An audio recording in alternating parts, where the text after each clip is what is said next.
Bismillahirrahmanirrahim. Assalamualaikum warahmatullahi ta'ala wabarakatuh. Alhamdulillah wassalatu wassalamu ala rasulillah Sayyidina Muhammadin ibni Abdillah wa ala alihi wa sahbihi wa man wala ma ba'du. Al-muhtaram wal mukarram, sahibul hajat, sahibul bait, Al-Habib Abdurrahman bin Aqil Al-Habsyi.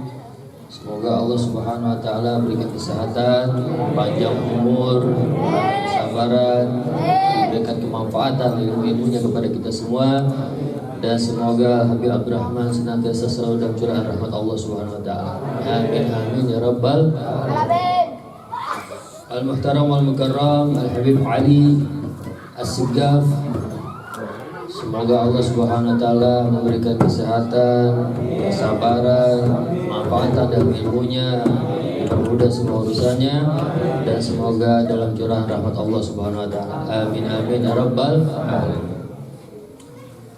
Para hadirin yang dimuliakan Allah, alhamdulillah segala bentuk puja-puji serta syukur kita yang telah senantiasa selalu kita curahkan, kita panjatkan kehadiran Allah Subhanahu wa taala, yang mana pada malam ini telah menunjukkan kasih sayang dan cintanya kepada kita, menunjukkan bahwasanya Allah Subhanahu wa taala begitu merahmati kita. Di antara tanda cinta dan kasih sayang serta rahmatnya itu adalah Allah Subhanahu wa taala senantiasa selalu Allah Subhanahu wa taala masih memudahkan langkah kita,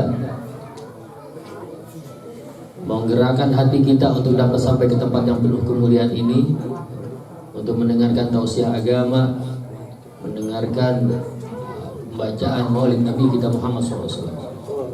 Ini merupakan suatu nikmat yang sangat luar biasa yang Allah berikan kepada manusia pilihan. Dalam satu kitab dikatakan bahwasanya Allah Subhanahu wa taala memberikan nikmat duniawi kepada orang muslim dan kafir, tapi Allah nggak memberikan nikmat ilmu dan ibadah kecuali pada manusia-manusia yang di mata Allah mereka adalah golongan al-abror, golongan orang-orang baik. Dan alhamdulillah malam ini Allah Subhanahu wa taala mempermudahkan kita menuju tempat ini. Dari jauh nih kita hitungannya ya, dari Citaim, Jakarta, Jakarta, luar biasa. Allah memudahkan langkah kita dan menggerakkan hati kita untuk sampai ke tempat ini. Itu merupakan tanda cintanya Allah Subhanahu wa taala kepada kita, dan tanda bahwasanya Allah Subhanahu wa taala telah menggolongkan kita di dalam golongan al-abror atau golongan orang-orang baik. Semoga Allah Subhanahu wa taala terus menambahkan, mengkaruniakan dan menganugerahkan kepada kita kebaikan-kebaikan dan tanda cintanya di setiap sisi kehidupan kita. Amin amin ya rabbal alamin. Salawat serta salam tidak lupa kita aturkan kepada manusia super, manusia tangguh, manusia spektakuler, baginda Nabi kita Muhammad sallallahu alaihi wasallam, yang telah lama menunjukkan cintanya kepada kita, yang telah lama mempersiapkan untuk kita bagaimana cara menjalani kehidupan ini dengan sebuah risalah yang bernama agama.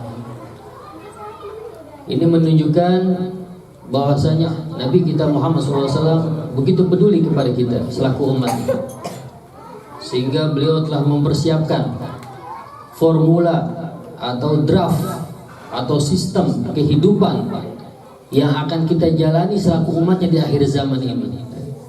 Semoga Allah Subhanahu wa taala terus tumbuhkan kecintaan kita kepadanya, dan semoga kecintaan kita ini dapat menyebabkan kita wafat dalam keadaan husnul khatimah dan berkumpul bersamanya kelak di surganya Allah Subhanahu wa taala. Amin amin ya rabbal alamin. Para hadirin yang dimuliakan Allah, sekarang ini kita hidup di zaman yang serba kacau, serba carut marut, serba gak karuan. Semua keluar dari sistem yang diajarkan oleh baginda Nabi kita Muhammad SAW.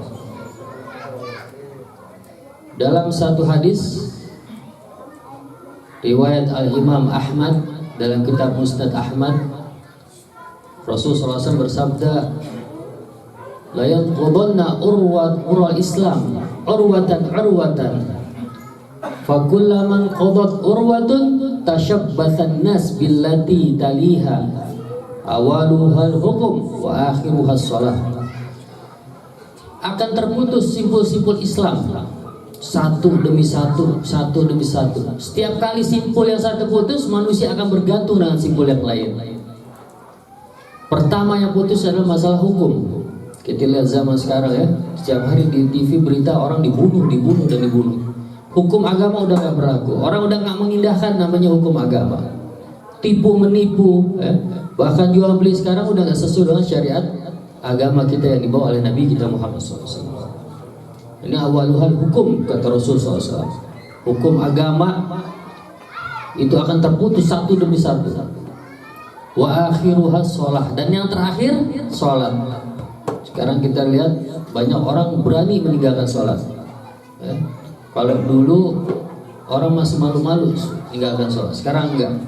Bahkan kalau sholat Jumat kita lihat banyak orang di rumah nggak mau keluar, bahkan dia tidur. Naudzubillah min dzalik. Ini sebuah perkara yang sangat penting. Sholat itu perkara yang sangat penting. Identitas seorang muslim dan juga identitas bahwasanya dia orang beragama. Setiap agama itu memiliki konsekuensi ibadah. Ketika kita memeluk Islam sebagai agama, maka konsekuensinya adalah kita harus menjalankan aturan dan undang-undang yang ada dalam agama tersebut. Di antaranya sholat. Sholat ini perkara yang pertama kali akan Allah hisab ketika kita akan wafat nanti. Rasulullah Sallallahu Alaihi Wasallam bersabda, "Awwalu ma yuhasabu bihil abdu as-sholah." Pertama yang akan dihisab oleh Allah Subhanahu Wa Taala dari seorang hamba itu adalah perkara sholatnya. Idza sholahat sholaha sa'iru amalih, wa idza fasadat fasada sa'iru amalih. Kalau ketika dihisab, oh si fulan sholatnya bagus, maka amalan yang lain itu akan mengatrol. Dari sedekah, menikah, mendidik anak, berbakti pada orang tua, semua itu akan terkatrol sebabkan sholat. Tapi kalau sholatnya buruk,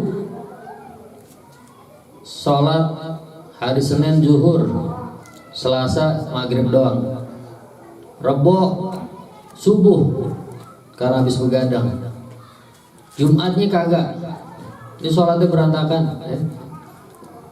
Maka semua amalan yang ente perbuat, hadir majlis, apalagi baca qasidah, baca maulid, apa semua itu nggak akan terkatrol, nggak akan terangkat. Karena apa? Pertama yang akan dihisab oleh Allah Subhanahu Wa Taala dari amalan seorang hamba itu adalah sholat. Kalau sholatnya bagus, yang lain akan ikut. Dan sholat ini juga merupakan perkara yang terakhir yang akan ditinggalkan oleh umat Nabi Muhammad SAW. Semoga Allah Subhanahu Wa Taala terus memberikan kita hidayah, kekuatan, inayah untuk dapat menjalankan ibadah sholat ini. Karena apa? Setiap orang yang menjaga sholat itu Allah akan muliakan dengan 5 perkara. Rasulullah SAW bersabda, "Man hafadha 'ala sholah akramahullahu bi khamsi khisalin." Barang siapa mau menjaga sholat, Allah akan memuliakan dia dengan 5 perkara. Apa itu pertama? Yurfa'u anhu diqul aish. Yurfa'u anhu diqul aish. Allah akan angkat kesulitan dalam hidupnya. Setiap kita mengalami kesulitan itu Allah akan angkat. Sebabkan apa? Ibadah sholat tersebut. Kreditan macet, Allah permudah. Ada aja jalan keluar sebab sholat. Kantong bolong, kontong kosong, emang udah sehari-hari ya, emang susah. Tapi kehidupan akan Allah permudah dalam menjalaninya. Gak pusing, gak beban ya. Makan ketemu aja, walaupun sama tempe orek doang, yang penting makan kan judulnya. Allah angkat kesulitan hidupnya, Allah permudah semua urusannya. Itu yang pertama.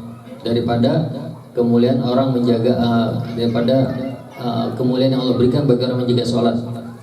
Kedua, wa adzabul qabri.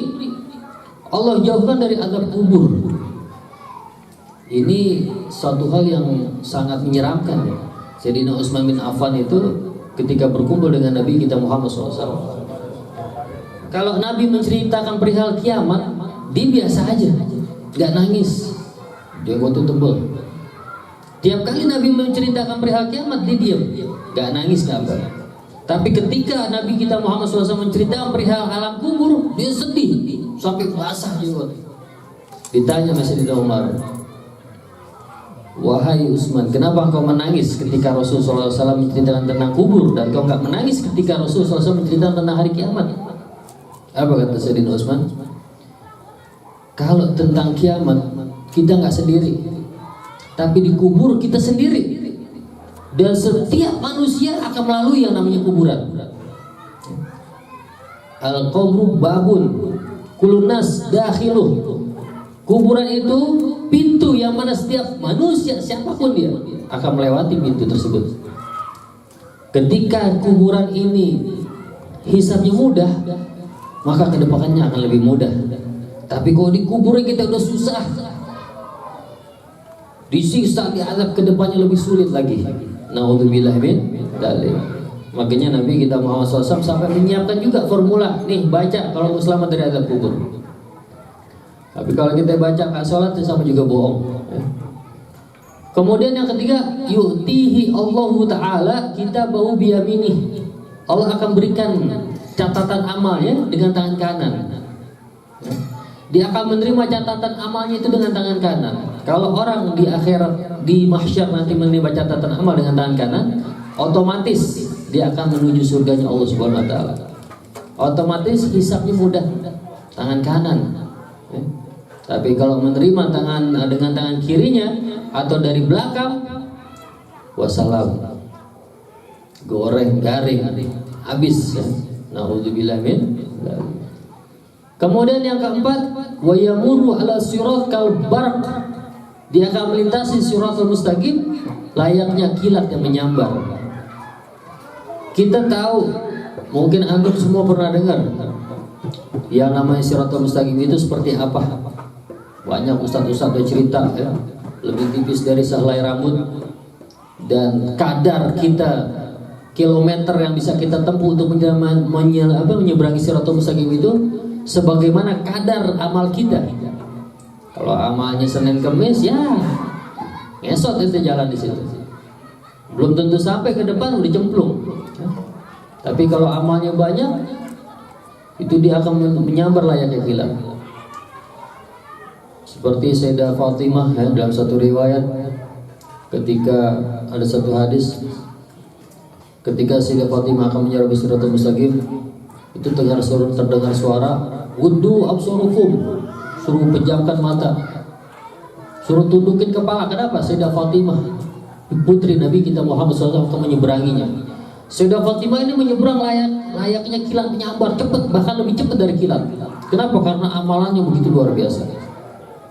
Dan bahkan ada riwayat mengatakan, seandainya Sayyidah Fatimah pelan lewat di sirat, api neraka akan padam dari begitu bercahayanya amalannya yang sangat luar biasa. Sayyidah Fatimah, putri Nabi kita Muhammad SAW.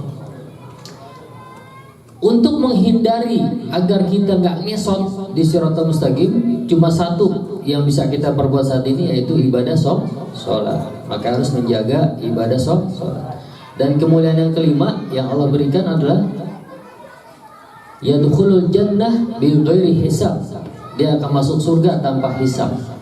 Bagi orang menjaga sholat, dia akan masuk surga tanpa hisab.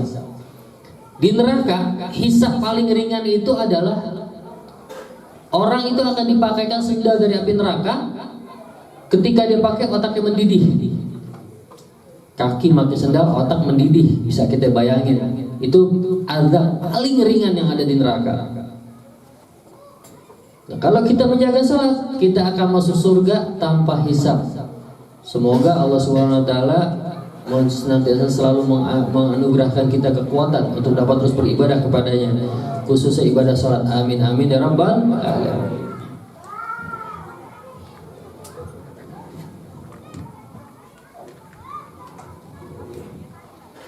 Nah, itu 5 kemuliaan yang Allah berikan bagi mereka yang menjaga ibadah sholat. Tapi ada 14 azab.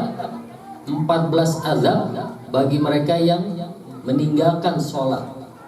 5 ketika hidup, 3 ketika akan wafat, 3 ketika di alam kubur, dan 3 ketika dibangkitkan. Dari 14 azab ini nggak ada satupun yang enak. Satupun nggak ada yang enak. Semuanya menyeremin. Yang 5 pertama ketika hidup, tunzaul barakah min umrihi, diangkat keberkahan dalam umurnya. Nggak berasa, tahu udah kayaknya udah 5 tahun. Nggak berasa uban udah banyak. Nggak berasa hidup nggak ada perkembangan. Nggak berasa ini, nggak berasa itu, muka udah berkeriput. Ya. Keserba nggak berasa. Kenapa? Nggak ada keberkahan dalam waktu yang dijalani. Nauzubillah min dzalik. Kalau orang udah nggak punya keberkahan dalam hidupnya, waduh, itu udah susah seadanya. Nauzubillah min dzalik. Kemudian yang kedua, tumhasi masolihin min wajhi. Allah hapus tanda kesolehan dari wajahnya. Jadi orang kelihatan mukanya muka menekin mulu. Mukanya tai banget. Allah angkat tanda kesolehan di wajahnya. Jadi orang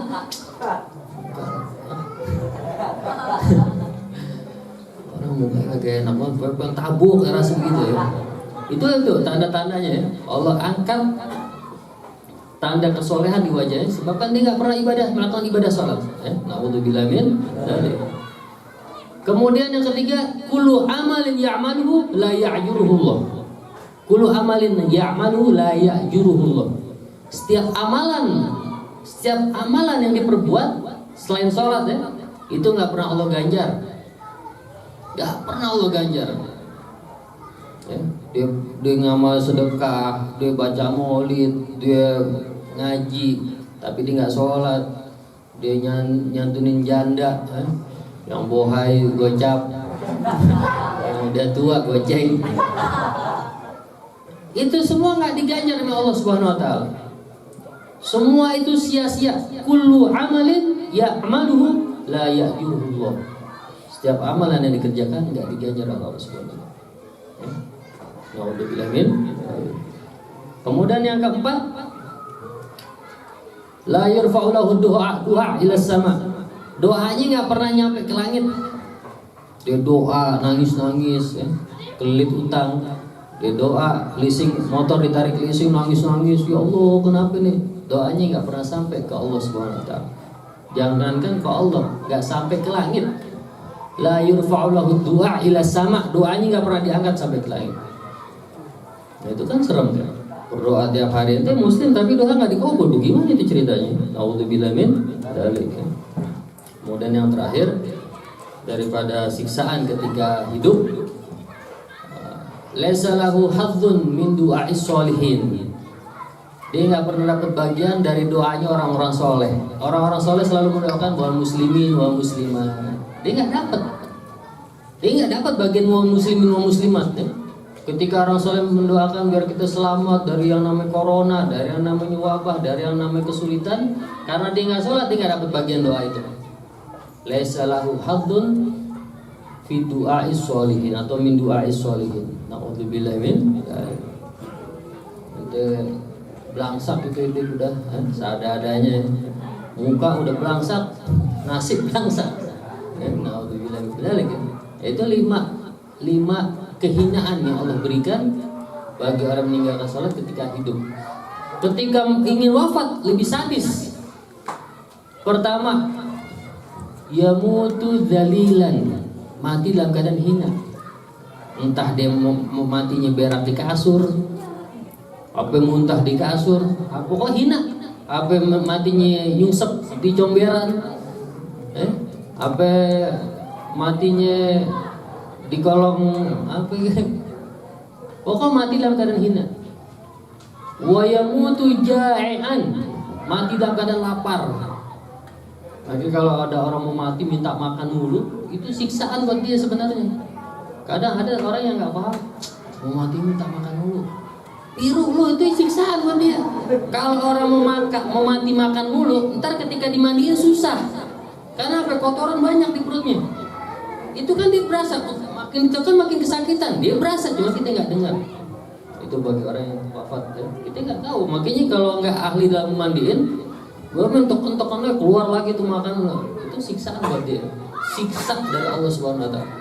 Dan yang terakhir, yamutu atsyanan, mati dalam keadaan haus. Sampai Rasulullah SAW bilang, lau syugiya bihar dunya marwa min atsyihi syai'an. Seandainya lautan yang ada di dunia ini dicekokin terus sampai habis ke dia nih, nggak akan hilang dahaganya. Nauzubillah min dzalik, orang mati kehausan ya. Minta minum mulutnya. Nauzubillah min dzalik. Makanya kalau ada orang wafat seperti itu, ya Allah kasihan. Nanti kira-kira mau tuh mati begitu? Kalau mau kita Fatihain bareng-bareng sekarang. Kira-kira mau nggak? Ini sih ogah, dan sekarang ini udah ogah, belum mati. Itu baru mau mati. Dikubur lebih parah lagi. Ketika dikubur lebih parah lagi. Apa pertama? Yugayyadu alihil gubur hatta yakhtalifa adla'uhu ay takhtalif min syiddatil adab, kata Rasulullah SAW. Ketika dimasukkan, kuburnya langsung menghimpit, menjepit sampai tulang belulang ini hancur. Makanya seringkali kita temukan kalau kuburan digali itu tulang udah berantakan kan? Itu siksaan buat diazab, dihimpit, dihancurin. Itu ketika itu. Ntar dilebarin lagi, dirapiin lagi, dijepit lagi, terus begitu. Kemudian apa? Yugayyadu alaihin nar, yugayyadu alal gabri naron. Kuburannya itu dijadikan tungku neraka oleh Allah Subhanahu Wa Taala. Wa yataqallabu lailan wa naharan kal jamar. Dia akan terpanggang siang dan malam layaknya bara api. Terus disiksa terus seperti itu. Udah dihimpit, dibakar. Ya. Ibaratnya ente udah ditampar, kopok, ditendang, jebret. Sedep gak kira-kira? Itu baru pakai tangan. Ini api, udah gitu tanah menghimpit. Itu ketika dikubur. Dan yang paling serem, Allah utus sebuah ular namanya Asyuja'u al-Aqra. Kata Rasulullah SAW, ainahu minnar. Kedua matanya dari neraka. Walahu alfarun, kata Rasul, dia punya kuku. Tuluhu masiratu amin. Masiratu lailan wa nahar, masiratu yaumin. Dia punya kuku, tuh ular punya kuku, subhanallah. Ada lagi dari awal bacaan hadis saya bayang itu ular punya kuku, di mana kukunya itu? Ya? Panjang kukunya itu 1 hari. Wa alfaruhu min hadidin, kata Rasulullah SAW. Kukunya dari besi. Itu digarung besi, muka udah hancur digarung pakai besi. Hancur. Itu Allah kirim ular itu ke dalam kubur bagi orang yang meninggalkan sholat, dan ular itu akan bertanya layaknya geledek yang menggelegar. Kenapa kau meninggalkan sholat? Sholat subuh. Pertama ini ular ngenalin diri dulu. Ana syujaul aqra. Arsalahullahu ilaik. Aku diutus pada Allah liyu'adzibak, untuk mengazabmu.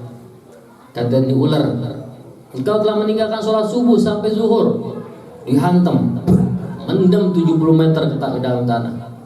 Dia angkat lagi, engkau meninggalkan zuhur sampai asar. Dihajar terus. Azab, tiap azab ini berlaku terus sampai kapan? Sampai hari kiamat. Sampai semua manusia dibangkitkan ke hadapan Allah Subhanahu Wa Taala. Udah dibangkitkan, ada 3 azab lagi ketika di hadapan Allah. Tahu apa? Selalu dalam kemurkaan Allah. Ya Allah, ini kita di akhirat dimurka Allah Subhanahu Wa Taala. Ya Allah, di dunia aja dimurka Allah, itu belangsak, rezeki susah. Apalagi di akhirat yang udah tinggal titik terakhir kita mau menuju surga. Diazab lagi di situ. Udah Allah selalu murka padanya, dicemplungin ke neraka, dan gak ditengok lagi oleh Allah Subhanahu Wa Taala. Kemudian bagaimana dengan syafaat Nabi kita Muhammad SAW? Dalam hal ini Nabi kita Muhammad SAW itu mensyafaati bagi mereka yang mau bersolawat kepada Nabi kita Muhammad SAW. Makanya kenapa di dalam sholat itu ada syafaat, ada solawat. Nah kalau orang nggak sholat berarti nggak bersolawat. Nggak bersolawat. Hadir majlis, ngerti kagak arti itu qasidah? Pokoknya gedebrang ya tarim ya tarim ya. Arti tahu kagak? Nggak begitu bermanfaat buat dirinya ntar di akhirat. Makanya yang namanya ibadah sholat ini minimal banget harus kita jaga. Karena kenapa dinamai sholat? Karena diambil dari kalimat silah. Artinya apa? Koneksi, link. Handphone nggak ada koneksi, error. Harusnya mau dapat transferan duit gara-gara nggak koneksi. Lu teleponnya susah banget. Gue mau ngasih lu duit padahal apes. Gimana dengan koneksi sama Allah? Harusnya Allah memuliakan jadi menghinakan. Ya. Makanya semoga Allah Subhanahu wa taala terus menjaga diri kita ini untuk dapat terus beribadah kepadanya, dan semoga Allah Subhanahu wa taala terus memberikan pintu rahmat, pintu taubat, pintu ampunan untuk dapat kita kembali kepadanya, menjalankan apa yang diperintahkannya daripada risalah Nabi kita Muhammad SAW. Sekian dari saya. Assalamualaikum warahmatullahi taala wabarakatuh.